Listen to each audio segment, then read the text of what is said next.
ಒಂದು ನಾವು ಯಾವ ಸರ್ಕಾರದ ವಿರುದ್ಧನೂ, ಯಾವ ಆಡಳಿತದ ವಿರುದ್ಧನೂ, ಯಾವ ಪೊಲೀಸ್ ವಿರುದ್ಧನೂ, ಯಾರ ವಿರುದ್ಧನೂ ಮಾತಾಡೋದಕ್ಕಾಗಲಿ ಇಲ್ಲಿ ಸಭೆ ಸೇರಿಲ್ಲ. ಮೊದಲು ನಾನು ಅದನ್ನು ಕ್ಲಿಯರ್ ಮಾಡ್ತೀನಿ. ಯಾಕೆ ಅಂತಂದರೆ ಈಗಾಗಲೇ ನಾವು ಪೊಲೀಸ್ ವೈಫಲ್ಯದ ಬಗ್ಗೆ ಮತ್ತು ಪೊಲೀಸರು ತೆಗೆದುಕೊಳ್ಳದಿರ್ತಕ್ಕಂಥ ನಿರ್ದಾಕ್ಷಿಣ್ಯ ಕ್ರಮಗಳ ಬಗ್ಗೆ ನಾವು ಅದರ ಗಮನವನ್ನು ಸೆಳೆದು ಎಲ್ಲ ಪ್ರತಿಭಟನೆಗಳು ಮತ್ತು ಬೇರೆ ಬೇರೆ ರೀತಿಯ ಎಲ್ಲ ಏನೇನು ಸಾಧ್ಯತೆಗಳಿದೆ ಸಂವಿಧಾನದತ್ತವಾಗಿ ನಮಗೆ ಸಿಕ್ಕಿರ್ತಕ್ಕಂಥ ಅಧಿಕಾರದಿಂದಾಗಿ ನಾವೇನೇನು ಪ್ರತಿಭಟನೆಗಳನ್ನು ಮಾಡಿದ್ವಿ ಅದಕ್ಕೆ ಎಚ್ಚೆತ್ತು ಇವತ್ತು ಭಾಳ ಕ್ರಿಮಿನಲ್ಸ್ಗಳು, ನಟೋರಿಯಸ್ ಕ್ರಿಮಿನಲ್ಸ್ಗಳನ್ನು ಹಿಡಿದಿದ್ದಾರೆ. ಹಿಡಿಯೋದ್ರ ಜೊತೆಗೆ ಅವ್ರ ಮೇಲೆ ಅಸಾಲ್ಟ್ ಮಾಡಲಿಕ್ಕೆ ಹೋದಂಥ ಕ್ರಿಮಿನಲ್ಸ್ಗಳ ಮೇಲೆ ಗುಂಡು ಹಾರಿಸಿದ್ರ ಪರಿಣಾಮವಾಗಿ ಅವ್ರ ಒಬ್ಬನಿಗೆ ಕೈ ಕಾಲು ಸ್ವಾಧೀನ ಕಳ್ಕೊಂಡು ಅವನಿಗೆ ಇನ್ನು ಕೆಲವೇ ನಿಮಿಷಗಳಲ್ಲಿ ಕಾಲು ತೆಗಿತಾರೆ. ಆ ಲೆವೆಲ್ಗೆ ಈ ಘಟನೆ ರೀಚ್ ಆಗಿದೆ. ಅದಕ್ಕೆ ಕಾರಣ ಏನಪ್ಪ ಅಂತಂದರೆ ನಿಮ್ಮೆಲ್ಲರ ಶಕ್ತಿ, ನಿಮ್ಮೆಲ್ಲರ ಸಾಮರ್ಥ್ಯ, ನಿಮ್ಮೆಲ್ಲರ ಪ್ರತಿಭಟನಾ ಸ್ವರೂಪ ಇದೆಯಲ್ಲ, ಅದು ತುಂಬ ಪರಿಣಾಮಕಾರಿಯಾದಂಥ ಕೆಲಸವನ್ನು ಮಾಡಿದೆ. ಸತ್ತು ಮಲಗಿದ್ದಂಥ ಒಂದು ಆಡಳಿತವನ್ನು ಅದು ಎಚ್ಚರಿಸಿದೆ. ಅದಕ್ಕಾಗಿ ನಾನು ನಿಮ್ಮೆಲ್ಲರಿಗೂ ತುಂಬ ಆಭಾರಿಯಾದಂಥ ಕೃತಜ್ಞತೆಗಳನ್ನ ಸಲ್ಲಿಸ್ತೀನಿ. ಅದರ ಜೊತೆಗೆ ವಿಶೇಷವಾಗಿ ಇವತ್ತು ನಾವು ಏನು ಕಾರ್ಯಕ್ರಮವನ್ನು ಮಾಡ್ತಾ ಇದ್ದೀವಿ ಅಂತಂದರೆ ಛತ್ರಪತಿ ಶಾಹು ಮಹಾರಾಜರವರ ಜನ್ಮ ದಿನಾಚರಣೆ ಕಾರ್ಯಕ್ರಮವನ್ನು ಮಾಡ್ತಾ ಇದ್ದೀವಿ. ನಾವು ಬೇಕಾದಷ್ಟು ಜನರ ಹೆಸರು ಕೇಳಿದ್ದೀವಿ. ಛತ್ರಪತಿ ಶಾಹು ಮಹಾರಾಜ್ ಅಂತ ಅಂದರೆ ನನಗೆ ಇದೇ ಮೊದಲನೇ ಹೆಸರು. ನಮಗೆ ಅವ್ರು ಯಾರು ಅಂತಲೇ ಗೊತ್ತಿಲ್ಲ. ಈ ಫೋಟೋನ ನಾವು ನೋಡಿಲ್ಲ, ಇವತ್ತೇ ನಾವು ನೋಡ್ತಾ ಇರೋದು ಅಂತ ಕೆಲವ್ರಿಗೆ ಅನಿಸುತ್ತೆ. ಯಾಕೆ ಅಂತಂದರೆ ಛತ್ರಪತಿ ಶಾಹು ಮಹಾರಾಜರ ಬಗ್ಗೆ ಭಾಳ ಜನರಿಗೆ, ಈ ದೇಶದ ಜನರಿಗೆ ಗೊತ್ತಿಲ್ಲ. ಕಾರಣ ಏನು ಅಂತಂದರೆ ಈ ದೇಶದ ಜನರಿಗೆ ಛತ್ರಪತಿ ಶಾಹು ಮಹಾರಾಜ್ ಬಗ್ಗೆನೇ ಅಲ್ಲ, ಈ ದೇಶದಲ್ಲಿ ರಾಮ ಹುಟ್ಟಿದ ಜನ್ಮ ದಿನಾಚರಣೆ ಮಾಡ್ತಾರೆ, ಕೃಷ್ಣನ ಜನ್ಮಾಷ್ಟಮಿ ಮಾಡ್ತಾರೆ, ವಸಿಷ್ಠ ಮಹರ್ಷಿಗಳಿಗೆ ಜನ್ಮಾಷ್ಟಮಿನ ಕಂಡುಹಿಡಿದಿದ್ದಾರೆ, ಅದನ್ನು ಮಾಡ್ತಾ ಇದ್ದಾರೆ. ಮತ್ತು ಭಗೀರಥ ಮಹರ್ಷಿಗೆ ಜನ್ಮ ದಿನಾಚರಣೆ ಮಾಡ್ತಾರೆ, ವೇಮನನಿಗೆ ಜನ್ಮ ದಿನಾಚರಣೆ ಮಾಡ್ತಾರೆ, ಒನಕೆ ಓಬವ್ವನು ಮಾಡ್ತಾರೆ, ಕಿತ್ತೂರು ರಾಣಿ ಚೆನ್ನಮ್ಮ ಮಾಡ್ತಾರೆ. ಇನ್ನು ಬೇಕಾದಷ್ಟು ಜನರಿಗೆ ಜನ್ಮ ದಿನಾಚರಣೆಗಳನ್ನು ಮಾಡ್ತಾ ಇದ್ದಾರೆ. ಆದರೆ ಒಂದಷ್ಟು ಜನರಿಗೆ ಜನ್ಮ ದಿನಾಚರಣೆ ಮಾಡಲೇಬೇಕಾಗಿದ್ದಂಥವ್ರನ್ನ ಬಿಟ್ಬಿಟ್ಟಿದ್ದಾರೆ. ಅವರು ಯಾರ್ಯಾರು ಅಂತ ನೋಡೋದಾದ್ರೆ ಗೌತಮ ಬುದ್ಧನ ಜನ್ಮ ದಿನಾಚರಣೆಯನ್ನು ಈ ಭಾರತ ದೇಶದಲ್ಲಿ ಆಚರಣೆ ಮಾಡ್ತಾ ಇಲ್ಲ. ಆಮೇಲೆ ಗೌತಮ ಬುದ್ಧನಿಂದ ಹಿಡಿದು ಸಾಮ್ರಾಟ್ ಅಶೋಕ ಅಂತ ಒಬ್ಬರಿದ್ದಾರೆ, ಅವರ ಜನ್ಮ ದಿನಾಚರಣೆಯನ್ನು ಮಾಡ್ತಾ ಇಲ್ಲ. ಛತ್ರಪತಿ ಶಾಹು ಮಹಾರಾಜ್ ಅವರ ಜನ್ಮ ದಿನಾಚರಣೆ ಮಾಡ್ತಾ ಇಲ್ಲ. ತಮಿಳುನಾಡಿನಲ್ಲಿ ಪೆರಿಯಾರ್ ಅಂತಿದ್ದಾರೆ, ಅವರ ಜನ್ಮ ದಿನಾಚರಣೆಯನ್ನು ಮಾಡ್ತಾ ಇಲ್ಲ. ಕರ್ನಾಟಕದಲ್ಲೇ ನಾಲ್ವಡಿ ಕೃಷ್ಣರಾಜ್ ಅಂತ ಒಬ್ಬ ಮಹಾರಾಜರಿದ್ದಾರೆ, ಅವರ ಜನ್ಮ ದಿನಾಚರಣೆ ಇತ್ತೀಚಿನ ದಿನಗಳಲ್ಲಿ ಅಳವಡಿಸ್ಕೊಂಡಿದ್ದಾರೆ, ಅದನ್ನು ಮಾಡ್ತಾ ಇದ್ದಾರೆ. ಮತ್ತೆ ಬೇರೆ ಬೇರೆ ಇಂಪಾರ್ಟೆಂಟ್ ಇರುವಂತ ಒಂದಷ್ಟು ಜನರ ಜನ್ಮ ದಿನಾಚರಣೆಗಳನ್ನ ಮಾಡ್ತಾನೆ ಇಲ್ಲ. ಸರ್ಕಾರನೂ ಮಾಡ್ತಾ ಇಲ್ಲ, ನಾವು ಮಾಡ್ತಾ ಇಲ್ಲ. ಭಾರತ ದೇಶದ ಪ್ರಜ್ಞಾವಂತರು ಯೂನಿವರ್ಸಿಟಿಗಳಲ್ಲೂ ಈಗ ಯಾವುದೇ ಜನ್ಮ ದಿನಾಚರಣೆಗಳನ್ನ ಮಾಡ್ತಾ ಇಲ್ಲ. ಯಾಕೆ ಬಿಟ್ಬಿಟ್ಟಿದ್ದಾರೆ? ಯಾಕೆ ಇವರಿಷ್ಟು ಜನರ ಬರ್ತಡೇಗಳನ್ನ, ಜನ್ಮ ದಿನಾಚರಣೆಯನ್ನ, ಆಚಾರ ವಿಚಾರಗಳನ್ನ ಬಿಟ್ಬಿಟ್ಟಿದ್ದಾರೆ? ಇವರೇನು ಕ್ರೂರಿಗಳಾಗಿದ್ದಾರಾ, ಅಥವಾ ಅತ್ಯಾಚಾರಿಗಳಾಗಿದ್ದಾರಾ, ಅಥವಾ ಸಮಾಜದ ಕಂಟಕರಾಗಿದ್ದಾರಾ, ಅಥವಾ ಯಾರ್ಯಾರೋ ರಾಕ್ಷಸರುಗಳಿದಾರಲ್ಲ ಆ ಥರದಲ್ಲಿದ್ದಾರಾ? ಹಾಗೆ ನೋಡೋದಾದ್ರೆ ಅವ್ರ್ಯಾರು ಆ ಥರದ ಭಾವನೆಯವರಲ್ಲ. ಗೌತಮ ಬುದ್ಧ ಇಡೀ ಭೂಮಂಡಲದ ಬೆಳಕು. ಗೌತಮ ಬುದ್ಧನ ತತ್ವ ಸಿದ್ಧಾಂತಗಳನ್ನ ಜಪಾನ್ ದೇಶ ಅಳವಡಿಸ್ಕೊಂಡಿದೆ, ಚೀನಾ ದೇಶ ಅಳವಡಿಸ್ಕೊಂಡಿದೆ, ಅಮೆರಿಕಾದ ಅರ್ಧ ಭಾಗ ಅಳವಡಿಸ್ಕೊಂಡಿದೆ, ಲಂಡನ್ನ ಅರ್ಧ ಭಾಗ ಅಳವಡಿಸ್ಕೊಂಡಿದೆ, ಥಾಯ್ಲ್ಯಾಂಡು, ಶ್ರೀಲಂಕಾ, ಮೈನ್ಮಾರ್ ದೇಶ, ಬರ್ಮಾ ದೇಶ, ಇಂಥ ಎಲ್ಲ ಮುಂದುವರಿಕೆಯ ನಾಗಾಲೋಟದಲ್ಲಿರ್ತಕ್ಕಂಥ ದೇಶಗಳೆಲ್ಲವೂ ಕೂಡ ಗೌತಮ ಬುದ್ಧನನ್ನು ಅಳವಡಿಸ್ಕೊಂಡಿದ್ದಾವೆ.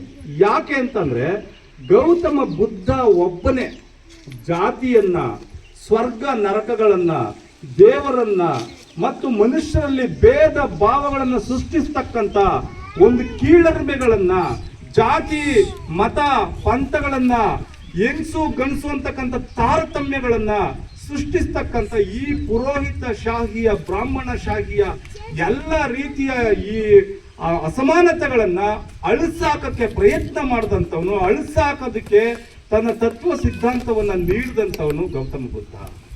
ಅವನನ್ನ ಇಡೀ ಜಗತ್ತು ಅಳವಡಿಸ್ಕೊಂಡಿದೆ, ಆದ್ರೆ ಭಾರತ ದೇಶ ಅಳವಡಿಸ್ಕೊಂಡಿಲ್ಲ. ಯಾಕೆಂದ್ರೆ ಅವ್ರು ಹುಟ್ಟಿದ್ದೇ ಭಾರತ ದೇಶದಲ್ಲಿ, ಅವನ ತತ್ವ ಸಿದ್ಧಾಂತ ಹುಟ್ಟಿದ್ದೇ ಭಾರತ ದೇಶದಲ್ಲಿ. ಆಮೇಲೆ ಇಡೀ ದೇವತೆಗಳಿಗೆ ಎಲ್ಲರಿಗಿಂತ ಶ್ರೇಷ್ಠವಾದಂಥ ವ್ಯಕ್ತಿ ಅಂತಂದ್ರೆ ಗೌತಮ ಬುದ್ಧ ಅಂತ ಹೇಳಿ ಇಡೀ ಪ್ರಪಂಚದಲ್ಲೇ ಒಂದು ಒಳ್ಳೆಯ ವ್ಯಾಖ್ಯಾನ ಇದೆ. ಸೊ ಅಂತ ಗೌತಮ ಬುದ್ಧನನ್ನ ಬಿಟ್ಬಿಟ್ಟಿದ್ದಾರೆ ನೋಡಿ, ಎಂತ ದುರಂತ ಅದು. ಅದ್ರ ಜೊತೆಗೆ ಸಾಮ್ರಾಟ್ ಅಶೋಕ ಇದ್ದಾನಲ್ಲ, ಸಾಮ್ರಾಟ್ ಅಶೋಕ ಇಡೀ ವರ್ಲ್ಡ್ ಅಲ್ಲಿ, ಪ್ರಪಂಚದಲ್ಲೇ ಗ್ರೇಟೆಸ್ಟ್ ಪರ್ಸನಾಲಿಟಿ ಅಂತಂದ್ರೆ 3 ಜನ ಮಾತ್ರ ಗ್ರೇಟ್ ಅಂತ ಕರೀತಾರೆ. ಯಾರು ಅಂತಂದ್ರೆ Ashoka the great, Alexander the great, Akbar the great ಅಂತ 3 ಜನರನ್ನ ಮಾತ್ರ ದಿ ಗ್ರೇಟೆಸ್ಟ್ ಪರ್ಸನಾಲಿಟಿ ಅಂತ ಕರೀತಾರೆ. ಹಂಗಂತಂದ್ರೆ ಏನು ಅಂತಂದ್ರೆ ಶ್ರೇಷ್ಠವಾದಂತ ವ್ಯಕ್ತಿತ್ವವನ್ನ ಉಳ್ಳಂತವ್ರು ಅಂತ. ಅದರಲ್ಲಿ ಸಾಮ್ರಾಟ್ ಅಶೋಕ ಒಬ್ಬ ಶ್ರೇಷ್ಠವಾದಂತ ವ್ಯಕ್ತಿತ್ವ ಉಳ್ಳಂತ. ಅವನು ಹೆಂಗೆ ಶ್ರೇಷ್ಠವಾದಂತ ವ್ಯಕ್ತಿತ್ವ ಉಳ್ಳವನು ಆಗ್ತಾನೆ ಅಂತಂದ್ರೆ ನೋಡಿ, ಅವನು ಬಹಳ ದೊಡ್ಡ ಕ್ರೂರಿಯಾಗಿರ್ತಾನೆ. ಅವನು ಇಡೀ ದೇಶ ಪ್ರಪಂಚನೆಲ್ಲ ಗೆದ್ದು ನಾನು ಯುದ್ಧವನ್ನ ಮಾಡಿ ಆ ಯುದ್ಧದ ಮುಖಾಂತರ ಇಡೀ ಪ್ರಪಂಚನೆಲ್ಲ ನನ್ನ ಕಾಲಡಿನಲ್ಲಿ ಇಟ್ಕೊಂಡಿರ್ಬೇಕು ಅಂತ ಯೋಚನೆ ಮಾಡ್ತಾ ಇರ್ತಾನೆ. ಹಂಗೇನೆ ಪ್ರಪಂಚನೆಲ್ಲ ಗೆಲ್ತಾ ಇರ್ತಾನೆ. ಕಳಿಂಗ ಅಂತಕ್ಕಂಥ ಇವತ್ತಿನ ಒರಿಸ್ಸಾ ರಾಜ್ಯ ಇದೆಯಲ್ಲ, ಆ ಕಳಿಂಗ ದೇಶದ ಮೇಲೆ ಒಂದು ಯುದ್ಧ ಸಾರ್ಬಿಡ್ತಾನೆ. ಆ ಯುದ್ಧ ಸಾರ್ಬಿಟ್ಟು ಆ ಕಳಿಂಗ ದೇಶದ ಮೇಲೆ ಯುದ್ಧ ಮಾಡಿ, ಆ ಯುದ್ಧ ಆದ್ಮೇಲೆ ಅಲ್ಲೆಲ್ಲ ಸುತ್ತಾಡ್ಕೊಂಬರಕ್ ಹೋಗಿರ್ತಾನೆ. ಅಲ್ಲಿ ಒಂದಷ್ಟು ವಿಚಾರಗಳು ಅವನಿಗೆ ತುಂಬಾ ತಲೆ ಕೆಡಿಸುತ್ತೆ. ಏನು ಅಂತಂದ್ರೆ ಅಲ್ಲಿ ಯಾವುದೋ ಒಂದು ಹೆಣನ ನಾಯಿ ಕಿತ್ಕೊಂಡು ತಿಂತಾ ಇರ್ತದೆ, ಇನ್ನೊಂದು ಯಾವುದೋ ಹೆಣನ ಮಕ್ಕಳ ಹೆಣನ ಹದ್ದುಕಾಗಿ ಕಿತ್ಕೊಂಡು ತಿಂತಾ ಇರ್ತದೆ. ಇದನ್ನೆಲ್ಲ ನೋಡ್ತಾನೆ, ಅವನಿಗೆ ಸ್ವಲ್ಪ ತಲೆ ಇದಾಗುತ್ತೆ, ಏನು ಈ ತರ ತಿಂತಾ ಇದಾವಲ್ಲ ಅಂತ. ಅಲ್ಲಿ ಒಂದಷ್ಟು ಸನ್ನಿವೇಶಗಳನ್ನ ನೋಡ್ತಾನೆ. ಅಲ್ಲಿ ಯಾರೋ ಅಣ್ಣನ ಎಣಿಕೆ ತಂಗಿ ಹುಡ್ಕಾಡ್ತಿರ್ತಾಳೆ, ಅಪ್ಪನ ಎಣಿಕೆ ಮಗ ಹುಡ್ಕಾಡ್ತಿರ್ತಾನೆ, ಗಂಡನ ಎಣಿಕೆ ಹೆಂಡತಿ ಹುಡ್ಕಾಡ್ತಿರ್ತಾಳೆ. ಲಕ್ಷಾಂತರ ಜನ ಸತ್ತೋಗಿರ್ತಾರೆ ಅಲ್ಲಿ ಆ ಯುದ್ಧ ಭೂಮಿನಲ್ಲಿ. ಅಂಥದ್ದೆಲ್ಲ ಸನ್ನಿವೇಶನ ನೋಡ್ಕೊಂಡು ಬಂದು ಇದೆಲ್ಲ ಕಾಮನ್ನು ಒಬ್ಬ ಕ್ಷತ್ರಿಯನಾಗಿರ್ತಕ್ಕಂಥ ರಾಜನಿಗೆ ಇದೆಲ್ಲ ಇದ್ರೇನೆ ಶೋಭೆ ಅಂತ ತಿಳ್ಕೊಂಡು ಅವನು ಸುಮ್ಮನಾಗಿರ್ತಾನೆ. ಆಗ ಅವನ ಮಗ ಇರ್ತಾನೆ, ಅವನ ಮಗನ ಹೆಸರು ಮಹೀಂದ್ರ ಅಂತ. ಅವನ ಹೆಂಡತಿ ಇರ್ತಾಳೆ, ಅವನ ಹೆಂಡತಿ ಹೆಸರು ವಿದಿಶಾ ಅಂತೇಳಿ, ಅವನ ಮಗಳ ಹೆಸರು ಸಂಘಮಿತ್ರಿ ಅಂತ. ಈ 3 ಜನ ಸಾಮ್ರಾಟ್ ಅಶೋಕನಿಗೆ 5 ಜನ ಹೆಂಡತಿ ಇರ್ತಾರೆ. ಅದರಲ್ಲಿ ಮೊದಲನೇ ಅವಳು ವಿದಿಶಾ ಅಂತ. ಆ ವಿದಿಶಾ ಏನ್ ಮಾಡ್ತಾಳೆ, ಮಕ್ಕಳನ್ನ ಬುದ್ಧ ಧರ್ಮದ ಪ್ರಕಾರ ಬೆಳೆಸಿರ್ತಾಳೆ. ಅವ್ರಿಗೆ ರಕ್ತ ಕಂಡ್ರಾಗಲ್ಲ, ಯುದ್ಧ ಅಂದ್ರೆ ಆಗಲ್ಲ, ಪ್ರೀತಿಯನ್ನ ಬಯಸ್ತಾರೆ, ಕರುಣೆಯನ್ನ ಬಯಸ್ತಾರೆ, ಶಾಂತಿಯನ್ನ ಬಯಸ್ತಾರೆ. ಎಲ್ಲರೂ ಜಗತ್ತು ಪ್ರೀತಿ ಪೂರ್ವಕವಾಗಿರ್ಬೇಕು ಅಂತಕ್ಕಂಥದ್ದನ್ನ ಆ ವಿದಿಶಾ ಅನ್ನೋಳು ತನ್ನ ಮಕ್ಕಳಿಗೆ ಹೇಳ್ಕೊಟ್ಟಿರ್ತಾಳೆ. ಆಗ ಮಗ ರಾಜ್ಯಸಭೆ ನಡೀತಾ ಇರ್ತಾರೆ, ಸಾಮ್ರಾಟ್ ಅಶೋಕ ಕೂತ್ಕೊಂಡು ರಾಜ್ಯಸಭೆನ ಕಾಂಟ್ಯಾಕ್ಟ್ ಮಾಡಿ ಮಾತಾಡ್ತಿರ್ತಾನೆ. ಮಗ ಎಂಟರ್ ಆಗ್ತಾನೆ. ಮಗ ಎಂಟ್ರಾಗಿ ಹೇಳ್ತಾನೆ ತಂದೆಗೆ, ಇದೆಲ್ಲ ಯಾಕೆ ಬೇಕು ತಂದೆ, ಏನಕ್ಕೆ ಯುದ್ಧದಿಂದ ಏನನ್ನ ಸಾಧಿಸ್ತೀಯಾ, ಈ ರಕ್ತದಿಂದ ರಕ್ತನ ತೊಳೆಯಕ್ಕಾಗತ್ತಾ? ರಕ್ತದಿಂದ ರಕ್ತನ ತೊಳೆಯಕ್ಕಾಗಲ್ಲ, ಪ್ರೀತಿಯಿಂದ ಮಾತ್ರ ರಕ್ತನ ತೊಳಿಬಹುದು, ಕರುಣೆಯಿಂದ ಮಾತ್ರ ರಕ್ತನ ಅಳಸಾಕ್ಬಹುದು, ರಕ್ತವನ್ನ ರಕ್ತದಿಂದ ತೊಳೆಯಕ್ಕಾಗಲ್ಲ. ಈ ರಕ್ತದ ಕೋಡಿ, ಈ ಎಣಗಳ ರಾಶಿ, ಇದೆಲ್ಲ ನಿನಗೆ ಒಬ್ಬ ಸಾಮ್ರಾಟನಿಗೆ ಶೋಭೆ ತರುವಂತದ್ದ, ಯಾಕೆ ಬೇಕು ನಿನಗೆ ಅಂತ ಕೇಳ್ತಾನೆ. ಆಗ ಅಪ್ಪ ಹೇಳ್ತಾನೆ ಮಗನಿಗೆ, ನೋಡ, ಇದನ್ನೆಲ್ಲ ನಾನು ಯಾರಿಗೋಸ್ಕರ ಮಾಡ್ತಾ ಇದ್ದೀನಿ, ನಿನಗೋಸ್ಕರ ಮಾಡ್ತಾ ಇದ್ದೀನಿ. ಆಮೇಲೆ ನನ್ನ ತೋಳುಗಳಲ್ಲಿರ್ತಕ್ಕಂಥ, ನನ್ನ ಬಾಹುಬಲದಲ್ಲಿರ್ತಕ್ಕಂಥ ಶಕ್ತಿ ಏನು ಅಂತ ತೋರಿಸ್ಬೇಕಾಗಿದೆ ಜಗತ್ತಿಗೆ. ಇಡೀ ಜಗತ್ತೇ ನನ್ನ ಕಾಲು ಕೆಳಗಡೆ ಬಿದ್ದಿರಬೇಕು, ಅಂಥದ್ದೊಂದು ಯುದ್ಧ ನೀತಿಯನ್ನ ನನ್ನೊಳಗಡೆ ಅನುಸರಿಸ್ಕೊಂಡು ನಾನು ಮಾಡಬೇಕು ಅಂತ ಮಾಡ್ತಾ ಇದ್ದೀನಿ. ಇಡೀ ಕಳಿಂಗ ರಾಜ್ಯದಲ್ಲಿ ಒಬ್ಬನ ತಲೆನೂ ಉಳಿಸಲ್ಲ, ನಾನು ಎಲ್ಲರನ್ನೂ ಅದಕ್ಕೋಸ್ಕರ ಸಂಹಾರ ಮಾಡ್ತೀನಿ, ಈ ಪ್ರಪಂಚನೇ ನನ್ನ ಕಾಲು ಕೆಳಗಡೆ ಬರಬೇಕು ಅಂತ ಹೇಳ್ತಾನೆ. ಅಂತ ಸಂದರ್ಭದಲ್ಲಿ ಮಗ ತಂದೆಗೆ ಒಂದಷ್ಟು ವಿಚಾರನ ತಿಳಿಸ್ತಾನೆ. ಅದೇನು ಅಂತಂದ್ರೆ, ನೋಡು ತಂದೆ, ಈಗ ನಿನ್ಗೆ ತೋಳಲ್ಲಿ ಬಾಹುಬಲ ಇದೆ, ಈ ಬಾಹುಬಲದಿಂದ ನೀನು ಯುದ್ಧ ಮಾಡ್ತಾ ಇದೀಯ ನಿಜ, ಒಂದಷ್ಟು ರಾಜ್ಯಗಳನ್ನ ಗೆದ್ದಿರಬಹುದು. ಈ ಗೆದ್ದ ಕ್ಷಣಕ್ಕೆ ನಿನ್ನ ಸುಮ್ಮನೆ ಕೂತ್ಕೊಂತ ಹೇಳಲ್ಲ, ಅದು ಮುಂದಿನ ರಣರಂಗ ನಿನ್ನ ಕೈ ಬೀಸಿ ಕರೀತಾ ಇರ್ತದೆ. ಬಾ ಮಗನೇ, ಯುದ್ಧ ಮಾಡು, ನಮ್ಮ ರಾಜ್ಯನ ಗೆಲ್ಲು, ನಮ್ಮ ದೇಶನ ಗೆಲ್ಲು, ನನ್ನ ಸೈನ್ಯನ ಗೆಲ್ಲು ಅಂತ ಕರಿತಾನೆ ಇರ್ತದೆ ಅದು. ಸೊ ಹಂಗೆ ಕರಿತಾ ಇರುವಂತ ಸಂದರ್ಭದಲ್ಲಿ ನೀನು ಬೇರೆ ಯಾವ್ದಾದ್ರು ರಣರಂಗಕ್ಕೆ ಹೋಗ್ತೀಯಾ, ಆ ರಣರಂಗದಲ್ಲಿ ವಿಜಯದ ಮಾಲೆ ಯಾವಾಗೂ ನಿನ್ ಕೊರಳಿಗೆ ಬೀಳುತ್ತೆ ಅಂತ ತಿಳ್ಕೊಳ್ಳೋದು ನಿನ್ನ ಭ್ರಮೆ, ನಿನ್ನ ಕನಸು. ಅದಂಗಾಗಲ್ಲ. ಆ ಯುದ್ಧ ಭೂಮಿನಲ್ಲಿ ನಿನ್ ಕೈ ಕಳ್ಕೋಬಹುದು, ಕಾಲು ಕಳ್ಕೋಬಹುದು, ಕಣ್ಣು ಕಳ್ಕೋಬಹುದು, ನಿನ್ ತಲೆನೇ ಹೋಗ್ಬೋದು, ನಿನ್ ಜೀವ ಆರೋಗ್ಬಹುದು.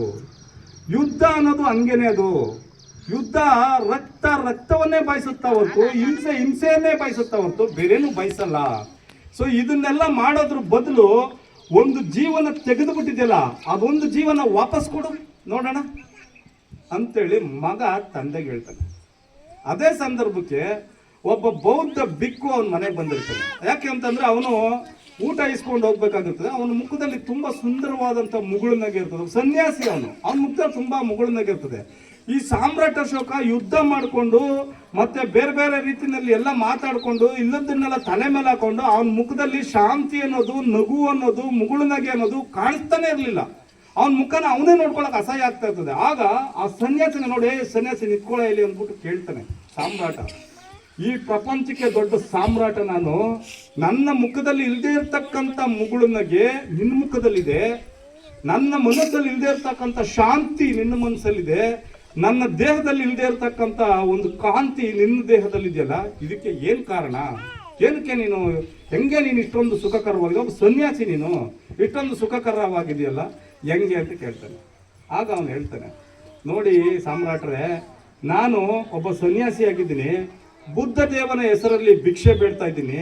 ಯಾರಾದ್ರೂ ಕೊಟ್ರೆ ಅದನ್ನ ನಾನು ತಿನ್ಕೊಂಡು ನನ್ನ ಜೀವನ ಕಳೀತಾ ಇದ್ದೀನಿ. ಯಾರ ಮನೆನಾದ್ರೂ ಸರಿ ಬುದ್ಧ ದೇವನ ಹೆಸರೆತ್ತಿ ನಾನು ಭಿಕ್ಷೆ ಕೇಳ್ತೀನಿ, ಅವರು ದಾನ ಕೊಟ್ರೆ ನಾನು ಈಸ್ಕೊಂಡು ಹೋಗ್ತೀನಿ.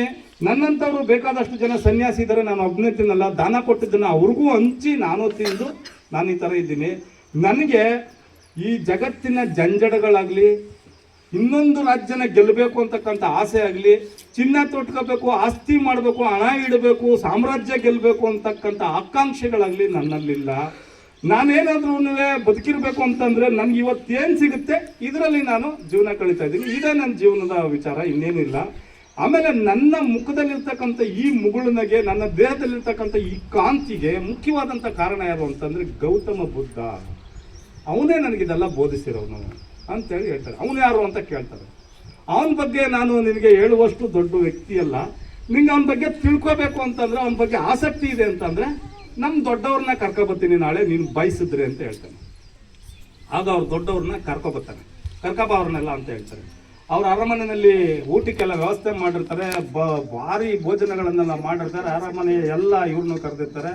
ಪ್ರಜೆಗಳಿಗೆಲ್ಲ ಕರೆದು ಆ ಬೌದ್ಧ ಬಿಕ್ಕುಗಳು ಬಂದ ತಕ್ಷಣ ಸಾಮ್ರಾಟ ಅಶೋಕ ತನ್ನ ಸಿಂಹಾಸನವನ್ನು ಬಿಟ್ಟು ಆ ಕಾಂತಿಯುಕ್ತವಾದಂಥ ಮುಖವನ್ನು ನೋಡಿ ಆ ಸನ್ಯಾಸಿನ ಕರ್ಕೊಂಡ್ಬಂದು ಸಿಂಹಾಸನದಲ್ಲಿ ಕೂರಿಸ್ತಾರೆ.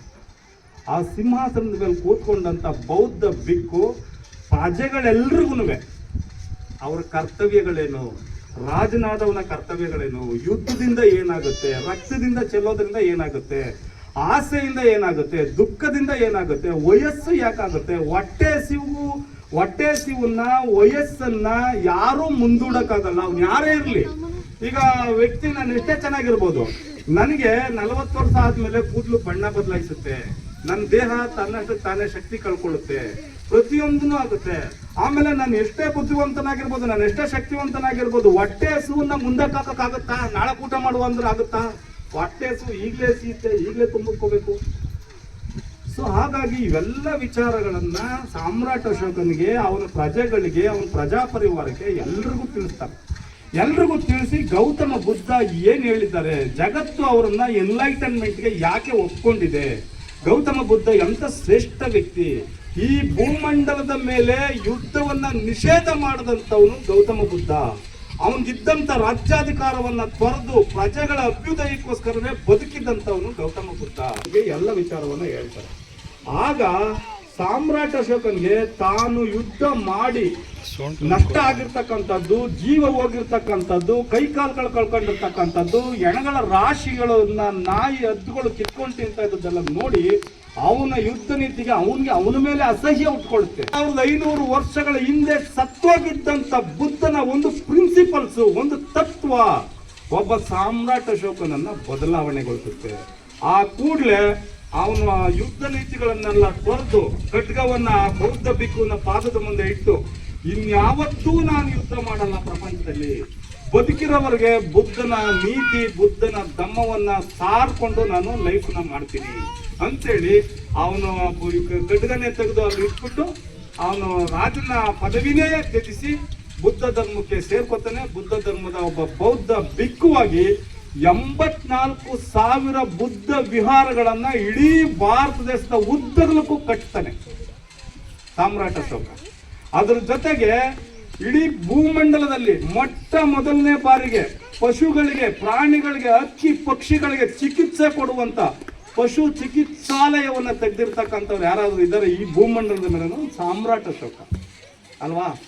ಇಂಥ ಒಬ್ಬ ಮೇರು ವ್ಯಕ್ತಿಯ ವ್ಯಕ್ತಿತ್ವಕ್ಕೆ, ಆಮೇಲೆ ಇಡೀ ಏಷ್ಯಾ ಖಂಡದಲ್ಲೇ ಭಾರತ ದೇಶಕ್ಕೆ, ಇಡೀ ಭಾರತದ ಮ್ಯಾಪ್ ಇದೆಯಲ್ಲ, ಒಂದು ಭಾರತದ ನಕ್ಷೆ ಇದೆಯಲ್ಲ, ಆ ಭಾರತದ ನಕ್ಷೆಗೆ ಬಹಳ ದೊಡ್ಡ ರಾಜ್ಯಗಳು ಸೇರ್ಪಡೆ ಆಗಿರೋದು ಯಾವಾಗ ಅಂತಂದ್ರೆ ಸಾಮ್ರಾಟ್ ಅಶೋಕನ ಕಾಲದಲ್ಲಿ ಇಡೀ ಭಾರತ ದೇಶ ಎಲ್ಲಿಯವರೆಗೂ ವಿಸ್ತಾರ ಆಗಿತ್ತು ಅಂತಂದ್ರೆ ಇವತ್ತಿನ ಮೈನ್ಮಾರ್ ದೇಶ, ಅಫ್ಘಾನಿಸ್ತಾನ, ಪಾಕಿಸ್ತಾನ, ಬಂಗಾಳ ಎಲ್ಲ ರಾಜ್ಯಗಳು ಏಷ್ಯಾ ಖಂಡದ ಬಹುಭಾಗ ಭಾರತ ದೇಶದ ನಕ್ಷೆಯಲ್ಲಿತ್ತು ಸಾಮ್ರಾಟ ಅಶೋಕ ಆಳ್ವಿಕೆ ಮಾಡ್ತಕ್ಕಂಥ ಕಾಲಘಟ್ಟದಲ್ಲಿ. ಸೊ ಅಂತ ಸುಭಿಕ್ಷವಾದಂಥ ಆಳ್ವಿಕೆಯನ್ನು ಕೊಟ್ಟು ಇಡೀ ಪ್ರಜೆಗಳೆಲ್ಲರನ್ನೂ ಕೂಡ ಮಾನವತೆಯ ಹಾದಿಗೆ ಕರ್ಕೊಂಡು ಬಂದಂಥವನು ಬುದ್ಧ ತತ್ವದ ಆಧಾರದ ಮೇಲೆ ಸಾಮ್ರಾಟ ಅಶೋಕ. ಸೊ ಬುದ್ಧನ ಜನ್ಮದಿನಾಚರಣೆಯನ್ನ, ಸಾಮ್ರಾಟ ಅಶೋಕನ ಜನ್ಮದಿನಾಚರಣೆಯನ್ನ ಆಚರಣೆ ಮಾಡಬೇಕಾಗಿರ್ತಕ್ಕಂಥದ್ದು ಭಾರತ ದೇಶದ ಆಳುವ ಸರ್ಕಾರಗಳ ಕರ್ತವ್ಯ. ಅದರ ಜೊತೆಗೆ ನಾವು ಆಚರಣೆ ಮಾಡಬೇಕಾಗಿತ್ತಲ್ವಾ, ನಾವು ಅದನ್ನ ಮಾಡಿಲ್ಲ.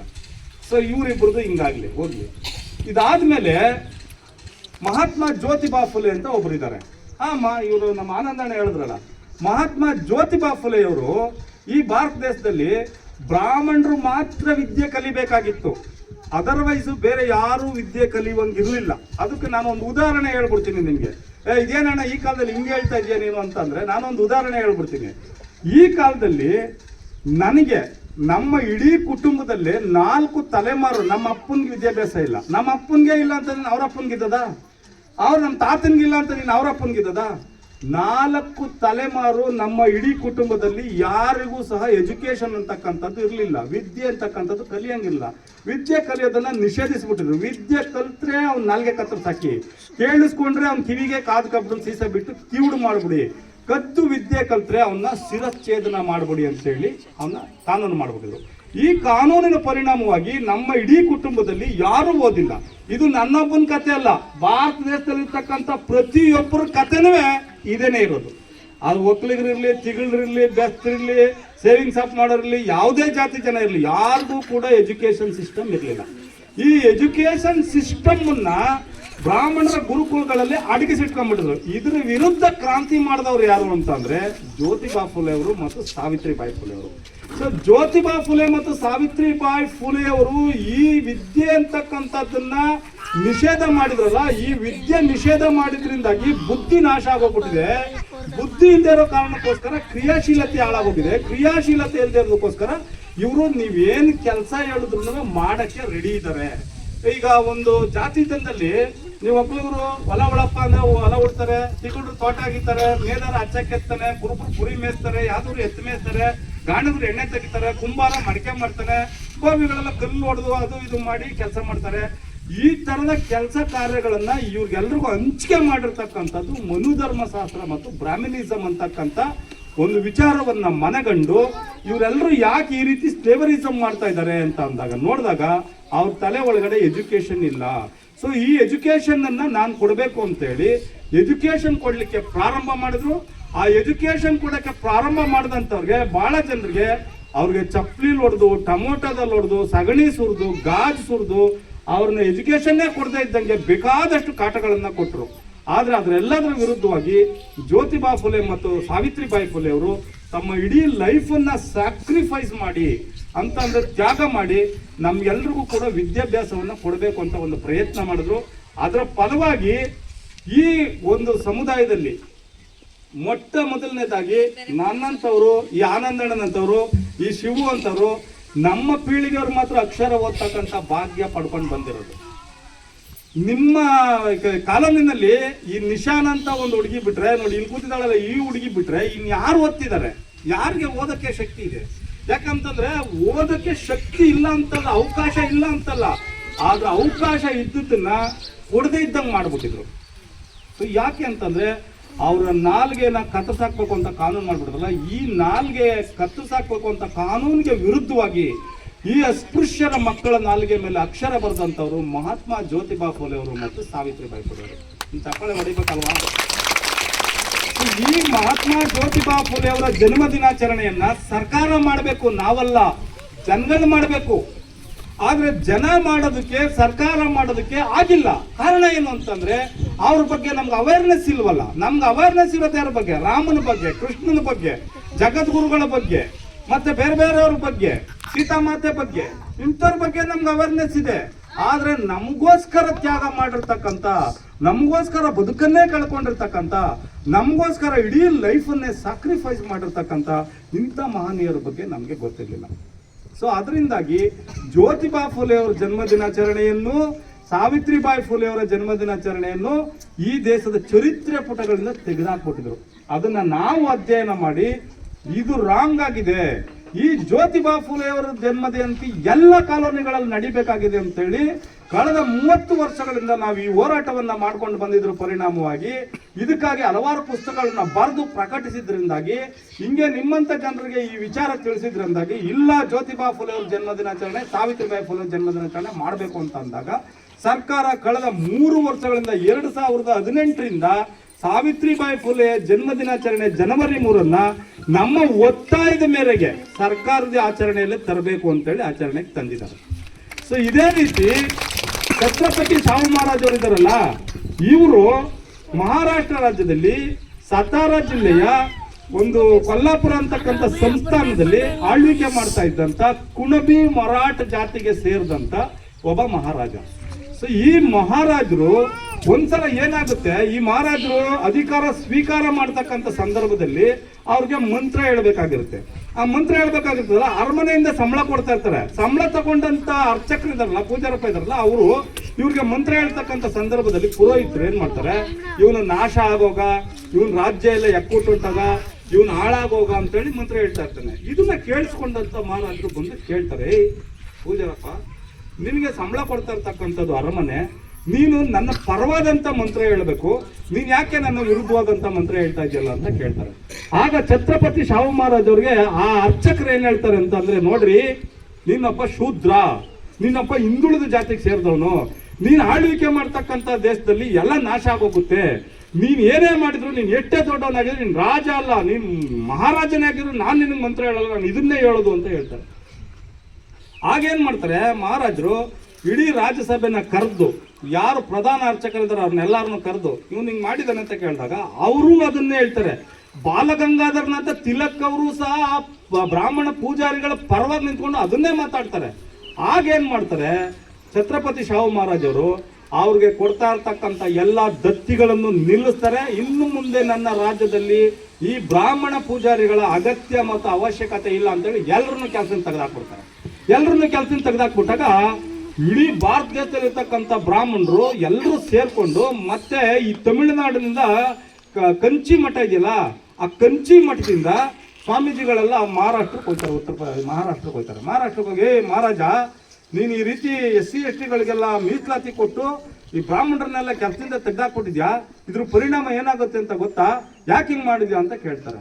ಆವಾಗ ಏನ್ ಮಾಡ್ತಾರೆ ಮಹಾರಾಜರು, ಅವ್ರಿಗೆ ಉತ್ತರ ಕೊಡ್ಬೇಕು ಇದಕ್ಕೆ ಅಂತ ಕೇಳಿದಾಗ ಅವ್ರು ಹೇಳ್ತಾರೆ, ನೋಡಿ ನಾನು SC ST ಗಳಿಗೆ ಮೀಸಲಾತಿ ಕೊಟ್ಟಿದ್ದೀನಿ ನಿಜ, ಯಾಕೆ ಅಂತ ಕೊಟ್ಟಿದ್ದೀನಿ ಅಂತಂದ್ರೆ, ನಾನು ಯಾಕೆ ಕೊಟ್ಟಿದ್ದೀನಿ ಅನ್ನೋದನ್ನ ನನಗೆ 8 ದಿನ ಕಾಲಾವಕಾಶ ಕೊಡಿ, ಅವ್ರಿಗೆ ಯಾಕೆ ಕೊಟ್ಟಿದ್ದೀನಿ, ನಿಮ್ಮನ್ನ ಯಾಕೆ ಕೆಲಸ ತೆಗೆದಾಕಿದ್ದೀನಿ ಅಂತ ಈ 2 ವಿಚಾರಗಳಿಗೆ ನಾನು ಉತ್ತರ ಹೇಳ್ತೀನಿ ಅಂತ ಅಂದ್ಬಿಟ್ಟು ಅವ್ರನ್ನ ಕಳಿಸ್ತಾರೆ. 8 ದಿನ ಆದ್ಮೇಲೆ ಇಡೀ ದೇಶದ ಬ್ರಾಹ್ಮಣರೆಲ್ಲ ಮಹಾರಾಷ್ಟ್ರಕ್ಕೆ ಬರ್ತಾರೆ, ಕೊಲ್ಲಾಪುರಕ್ಕೆ ಬರ್ತಾರೆ. ಕೊಲ್ಲಾಪುರಕ್ಕೆ ಬಂದಾಗ 3 ದಿನ ಮುಂಚೆನೆ ಈ ಕುದುರೆ ಲಾಯ ಇರ್ತದಲ್ಲ, ಕುದುರೆ ಲಾಯದಲ್ಲಿ ಕುದುರೆಗಳನ್ನ ನೋಡ್ಕೊಳ್ತಕ್ಕಂತ ಆಳುಗಳಿಗೆ ಮಹಾರಾಜರು ಹೇಳಿರ್ತಾರೆ, ನೋಡ್ರಿ ನಾನು ಹೇಳೋವರೆಗೆ ಇಲ್ಲಿರ್ತಕ್ಕಂಥ ಯಾವುದೇ ಕುದುರೆಗಳಿಗೆ ಹುಲ್ಲಾಕು ಕುಡ್ದು, ಉಳ್ಳಿ ಹಾಕು ಕುಡ್ದು, ನೀರು ಮಡಗು ಕುಡ್ದು ಅಂತ ಹೇಳಿರ್ತಾರೆ. ಸೊ ಹುಲ್ಲು ಉಳ್ಳಿ ನೀರು ಏನು ಹಾಕಿರಲ್ಲ, ಕುದುರೆಗಳೆಲ್ಲ ತುಂಬಾ ಹೊಟ್ಟೆ ಹಸ್ಕೊಂಡಿರ್ತದೆ. ಈ ಮಹಾರಾಜರುಗಳನ್ನ ಕೇಳಕ್ಕೆ ಎಲ್ಲ ಇಡೀ ದೇಶಕ್ಕೆ ತುಂಬಾ ಬ್ರಾಹ್ಮಣರೆಲ್ಲ ಬರ್ತಾರೆ. ಬಂದಾಗ ಅವ್ರೇನ್ ಮಾಡ್ತಾರೆ, ಎಲ್ಲರನ್ನೂ ಒಂದ್ ಕಡೆ ಕೂರಿಸ್ತಾರೆ, ಒಂದು ಮೈದಾನದಲ್ಲಿ ಕೂರಿಸಿ ಅಲ್ಲೇ ಮೈದಾನದಲ್ಲೇ ಕುದುರೆಗಳಿಗೆ ಹುಲ್ಲು ಉಳ್ಳಿ ನೀರು ಎಲ್ಲ ಇಡ್ತಾರೆ.